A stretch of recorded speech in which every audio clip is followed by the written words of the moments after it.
Once upon a time, there was a wise and good king. He had only one son, a boy named Delius. Prince Deltus was a clever young man, and the king loved him very much. One day, the king called the prince to him and said, "Listen, my son. You will be king after I have died. I want you to be a wise ruler, but you will only be wise if you are happy. And you will only be happy if you marry a good and clever woman. So, I want you to travel around my kingdom, look for the best woman you can find, and marry her. Then, I am sure you will become a good ruler of our kingdom." So, Delius left his father's house, and he began to travel around the kingdom. He went to every town and every village. He met the daughters of rich men and the daughters of poor men, the daughters of nomads and the daughters of hunters. Some of them were beautiful, but they were stupid. Some were wise, but they were ugly. He couldn't find the perfect girl, so he spent many years traveling. He didn't look like a prince anymore. His clothes were old and torn, his shoes were broken. One day, the tired prince lay down to rest under a tree. It was the middle of the day, and the sun was high in the sky. His food was finished, and he was very hungry. He fell asleep. When he woke up, he saw a girl looking after her father's sheep.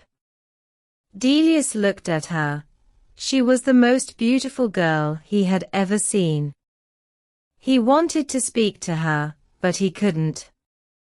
"What's the matter?" the girl said. "You look hungry." "I have only a little bread with me. Here, you can have it if you like." She took out some bread and gave it to Delius. He ate it hungrily.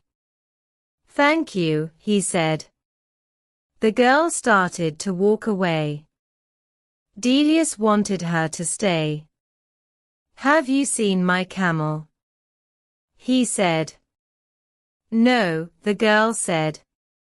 "I haven't seen a camel, but a blind one has passed this way." "Really?" said the prince.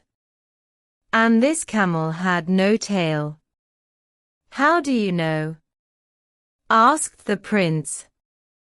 "I haven't seen this camel," she said, "but you have described it perfectly. Look at this bush. A camel has been eating the leaves, but it has only eaten from one side of it. This probably means that it's blind in one eye.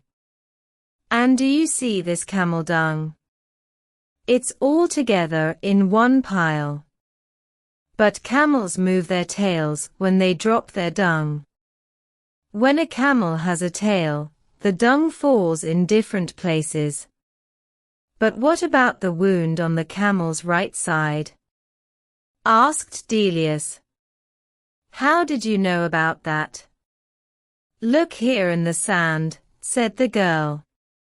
"A camel has been rolling here, but it has only rolled on its left side. This means that its right side must be wounded." "I found the girl I'm looking for at last," the prince said to himself. "Please," he said to the girl, "tell me your name." "My name is Hariri," she said. "And what is your father's name?" "Encusa." "Where does your family live?" "Where can I find them?" "Down there," said Hariri, pointing to the village in the distance. "I'll come back very soon," the prince said, "and speak to your family. But first, I must go home. I must tell my father I found the girl I want to marry." Delius hurried back to his father's house. "Father," he said, "I found her. She's the wisest and most beautiful girl in your kingdom. His father smiled. That's good, my son, but don't be in a hurry. Find out more about the girl. Meet her family. Talk to them. So, Delius began the journey back to Hariri's village. On the way, he met Incusa, Hariri's father. Let's walk together, he said to the old man. Very well, Incusa said. It was a long way to the village. The path was rough and stony, and the sun was hot. Incusa and Delius walked together, but they didn't speak. At last, Delius said, "The journey is too long, and we are both tired. Let's make it easier. Why don't you carry me? Or if you like, I will carry you. Then the time will pass more quickly." Incusa looked at Delius, but he didn't say anything. What a crazy idea, he thought. What a stupid young man. They walked on, but they still didn't speak. After a while, they passed some young men looking after a herd of cows. "Old man," said the prince, "whose cows belong to these?" "They belong to my cousin," said Incusa. "He's a very rich man." "Rich?" The prince laughed. "No, he must be poor. I'm sure he's a poor man. I'm sorry for him." Incusa shook his head. What a strange young man, he thought. He's sorry for a man who has 100 cows. A little later, they passed another herd of cattle. There were 10 cows and 1 bull. "Whose cattle are these?" Delius asked. "They belong to my neighbor," said Incusa. "He's only a poor man." "Poor?" said the prince. "I don't think so. I think he's rich." "Yes, he's certainly a rich man." This young man is crazy, Incusa thought. They walked on over the hills until they came to a valley. There was a field of wheat in the valley. It was already yellow and ready for the harvest. "Is this wheat free so that travelers can eat it?" asked Delius. "Free?" said Incusa. "What do you mean, free?" "Of course, it isn't free. It belongs to the farmer." "I don't understand this boy at all," he said to himself. The sun was going down now. It was nearly evening. At last, they could see the village in the distance. Some people were coming out of the village. They were carrying the body of a dead man. They were taking him to the cemetery. "Who has died?" Delius asked Incusa. "Who was this man?" "He was a good old man," Incusa answered. "I knew him well." "And will his name be buried with him?" asked Delius. "Or will his name live on?" How stupid, Incusa thought. The poor man is dead. Of course, his name dies with him. It won't be used again. He said nothing. He walked on towards his house, and Delius followed him. The prince and Incusa came to Incusa's hut. The old man turned around to Delius. He wanted to say goodbye, but the prince had already followed him into his compound. Incusa was tired of Delius. He wanted him to go away. But now the young man was his guest. He had to welcome him. So, he went into his hut and brought out a mat. He put it on the ground, and Delius sat down on it. Hariri was inside the hut. She was cooking the evening meal. "Listen, daughter," Incusa said to her. "We have a very strange guest. A crazy young man has followed me all day. He's come to the village with me, and now he's here in my compound. Take him some water so that he can wash his feet." So Hariri took some water and went out to wash Dee's feet. He was very happy when he saw her. She smiled at him, and his heart jumped. She was even more beautiful than before. "Why don't you put your feet on the mat?" she asked him. "Look, they're on the dirty ground." "But my feet are still dirty," Delius answered. "You haven't washed them yet. If I put them on the mat now, the mat will get dirty too." So Hariri washed his feet. When they were clean, he put them on the mat. Hariri went back into the hut to find her father. "This young man isn't crazy at all," she said.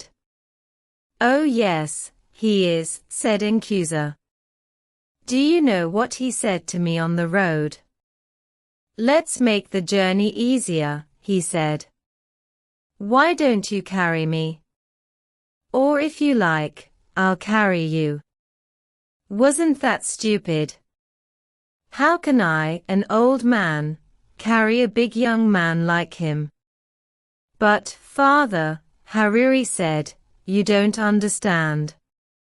He meant that the journey was long and boring. He wanted to make it interesting. When he said, 'Why don't you carry me?' he meant, 'Why don't you tell me a story?' And when he said, 'Or if you like, I'll carry you,' he meant, 'Or if you like, I'll tell you a story.' In that way, you could help each other along the road." "Well, anyway," said Incusa, "that wasn't the only thing. We passed a big herd of 100 cows. 'Who do these cows belong to?' he asked me. 'He must be a poor man.' "Poor? A man with 100 cows is rich." Then later, we passed a small herd of 10 cows and 1 bull. "Who do these belong to?" he said. "Oh, he must be a rich man." Now, isn't that crazy? "No," Father Hariri said, "he's right. The man with 100 cows is rich now, but he won't be rich for long if he doesn't have a bull. His cows will never give birth to calves. After a while, they will all die, and he'll be poor again. But the man who has a bull as well as 10 cows will soon be rich. His cows will all have calves, and he'll have more and more cattle every year." "You haven't heard it all," Incusa said. "We passed a field of wheat. Is this wheat free so that travelers can eat it?" this stupid boy asked me. "Free?" I said. "Of course, it isn't free. It belongs to the farmer. Only he can eat it." "But, father," said Hariri, "who is the farmer? Is he a generous man? Does he give food to the guests and travelers who come to his hut?" "Yes," said Incusa, "I know the man. He's a good man.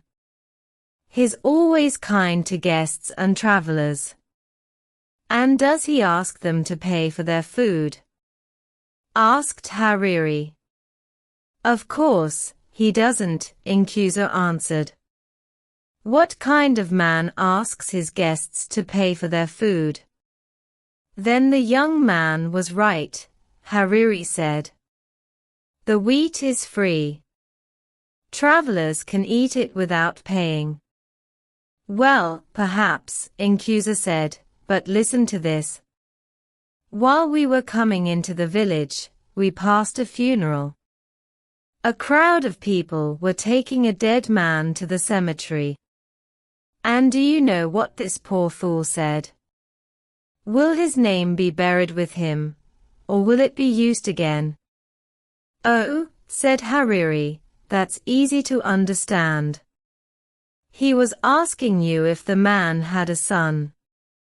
The father's name lives on in his son.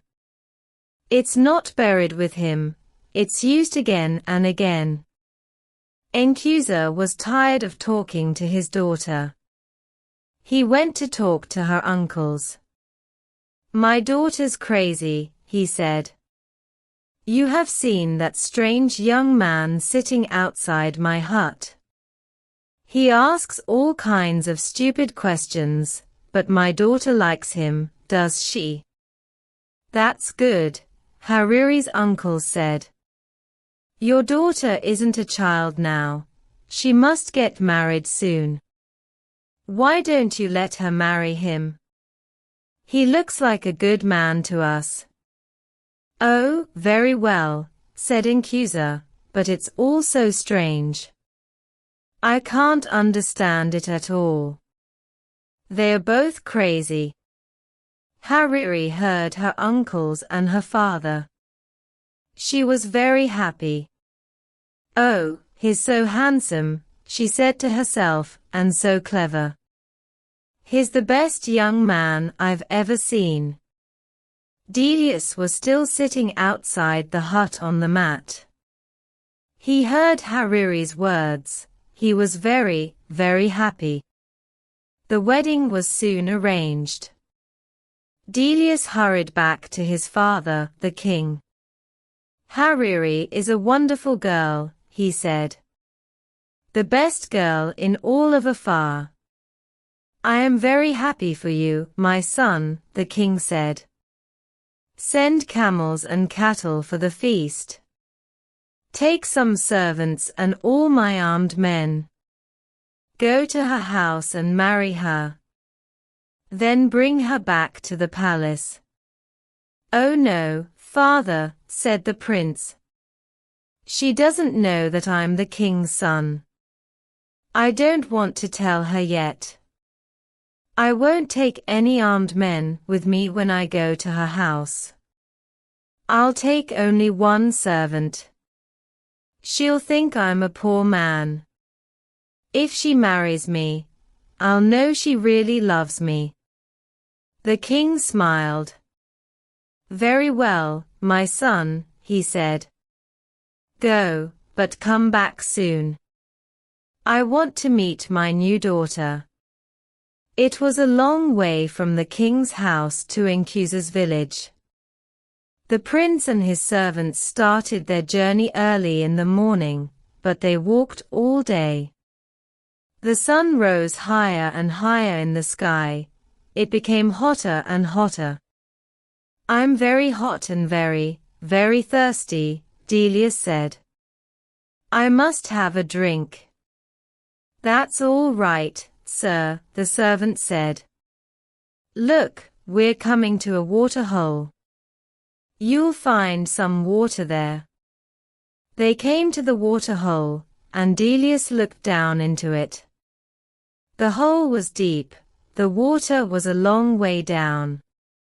Climb down and fill my water bottle, Delius said to his servant. Oh no, sir, I can't do that, the servant said. I don't want to fall and break my neck. So Delius climbed into the water hole himself. He drank the cool, clean water and filled his bottle. Then he looked up at his servant. Pull me up, he shouted. But the servant laughed at him. Pull you up, he said. Why, you fool, I'm going to be the master now. He picked up a big stone and lifted it above his head. Delius thought, he's going to throw it down and kill me. So he shouted, "Wait a minute. Don't kill me. You'll never escape.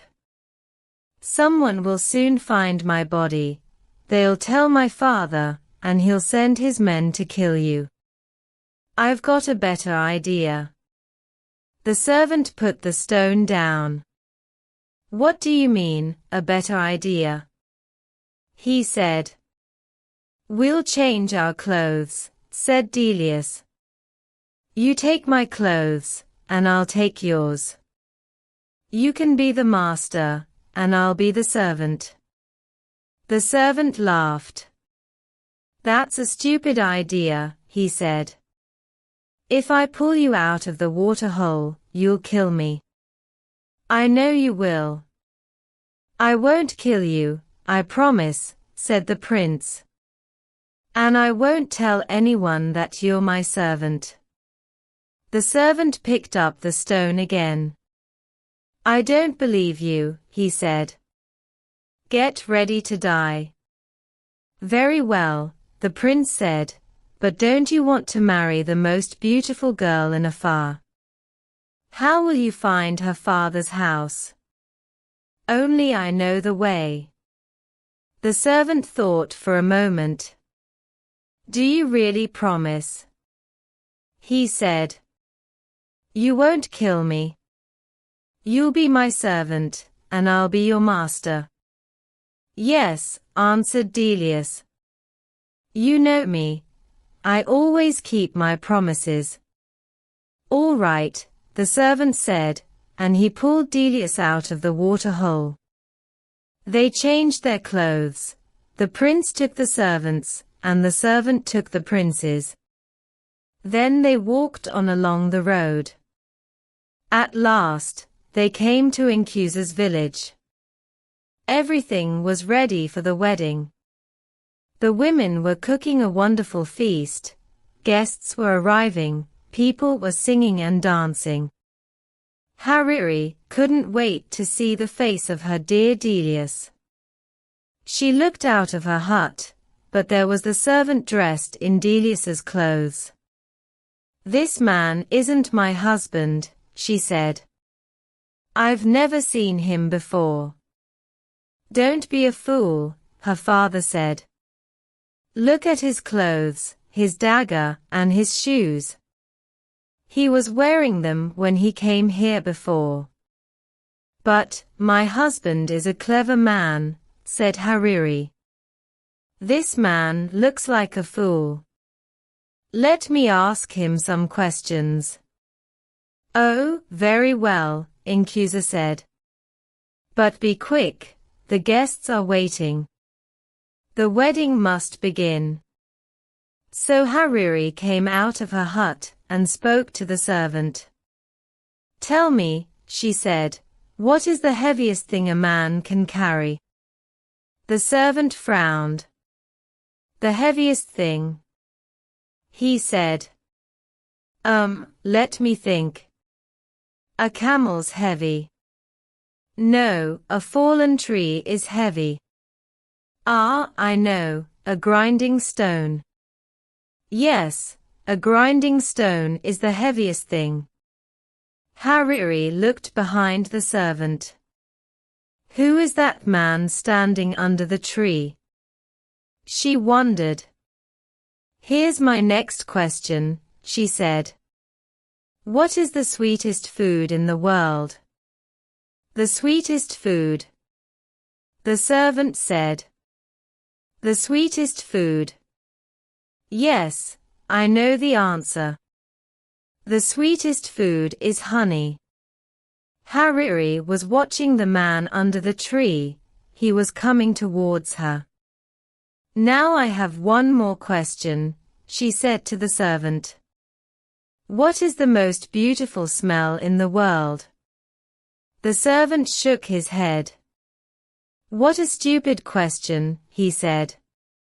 "Flowers have the sweetest smell. Everyone knows that." Delius was standing behind his servant. Now he smiled at Hariri. This man says he's my husband, said Hariri, but he's a fool. His answers are stupid. Nkusa was very angry. Daughter, he said, what are you saying? Look, the wedding guests are here, the feast is ready.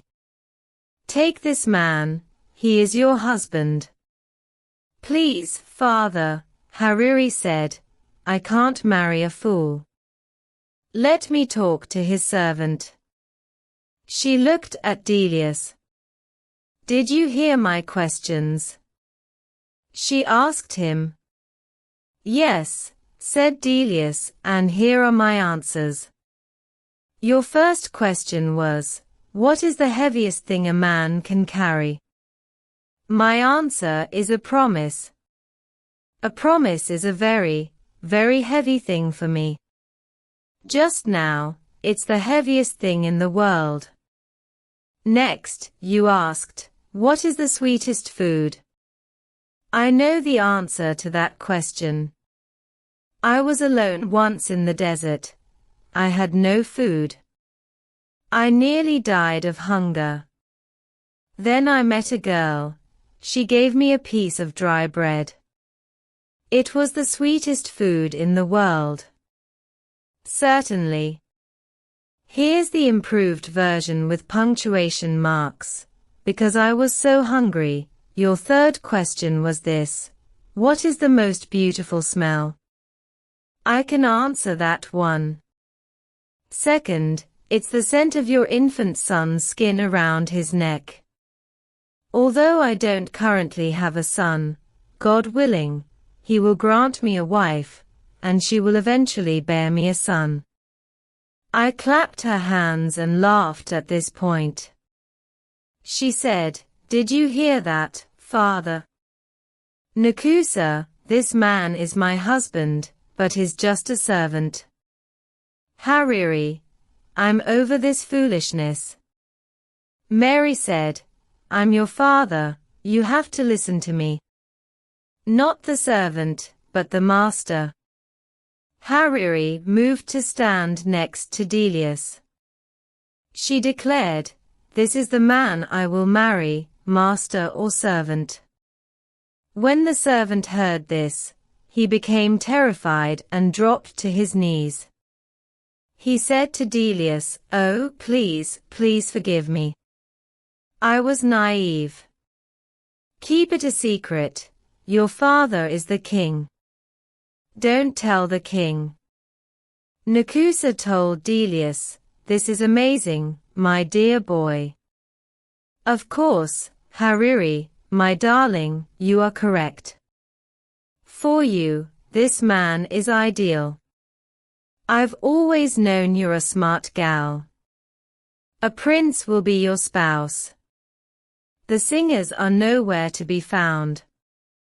Is the food prepared? Let's get married now. It was a happy wedding. They all danced, sang, and ate. Deb's servant, on the other hand, was not pleased and fled Nkusa's compound. He was never seen by them again. Delius and Hariri set out to return to the king's residence the following day. It made everyone very pleased to see them. The king took a quick liking to his daughter-in-law. He said to Delius, my son, you have made a wise choice. I now know that you will become a wise and contented ruler at some point. A son was born to Hariri after a year. With great joy, Delius held his son in his arms and inhaled the scent of the newborn's neck. For him, it was the sweetest smell on earth. Hariri gave him a smile. She said, I have given you a son. I want you to promise me something now. Of course, Delius replied. What's that? Hariri remarked, every time you go out at night, I get scared. The W is the most dangerous location in the town, because there are bad men there. When the animals have come back to the town in the evening, please do not visit the W, assure me. Say what I say, Delius said. Delius and Hariri thus enjoyed a long and happy marriage. 7 sons and 7 daughters were born to them. Following his death, Delius ascended to the throne. He was a decent and wise king. The years went by. When Delius and Hariri were elderly, a servant paid Delius a visit one day. He mentioned that the camels had returned from the W, but one of them was missing. Delius disregarded his assurance to Hariri. He said, "I'll go look for it myself." There was a half-moon visible in the sky, but it was still dark outside. There was silence, no one was at the W anymore. Everyone was in their own homes, at home. 4 men suddenly leaped out from behind a tree. One person cried, "Give us your money." Another person yelled, "Give us your clothes." The third man stepped forward to examine Delius's face. He told the others to let him go. "It's the monarch." "How come?" The fourth man spoke. "Sure, let him go quickly." However, the first 2 bandits chuckled. They told him to let go. "Are you deranged? He'll pursue us with his soldiers. They'll find us and eliminate us." "No, we have to kill him right now." They started arguing with one another. The first 2 robbers said, "Kill him." The others said to him, "Leave him." The strongest robbers were the first 2. They told the king, "We have to kill you. Our goal is to preserve our own life." The king said, "Give me one last wish before I die." "Excellent," the bandits remarked. "What's that?" "Ask them to come to my house," Delius said.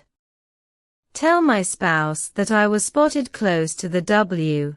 Tell her, there's a black cow in my herd that has too long of horns.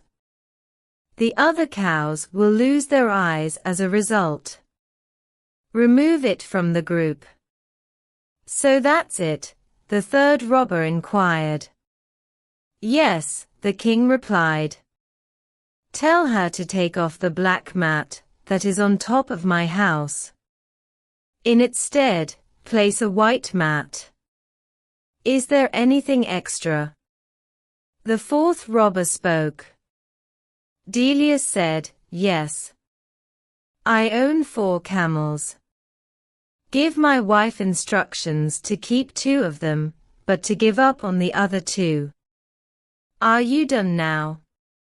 said the first robber. "Indeed," Delius replied. The first robber said, "Then you must die."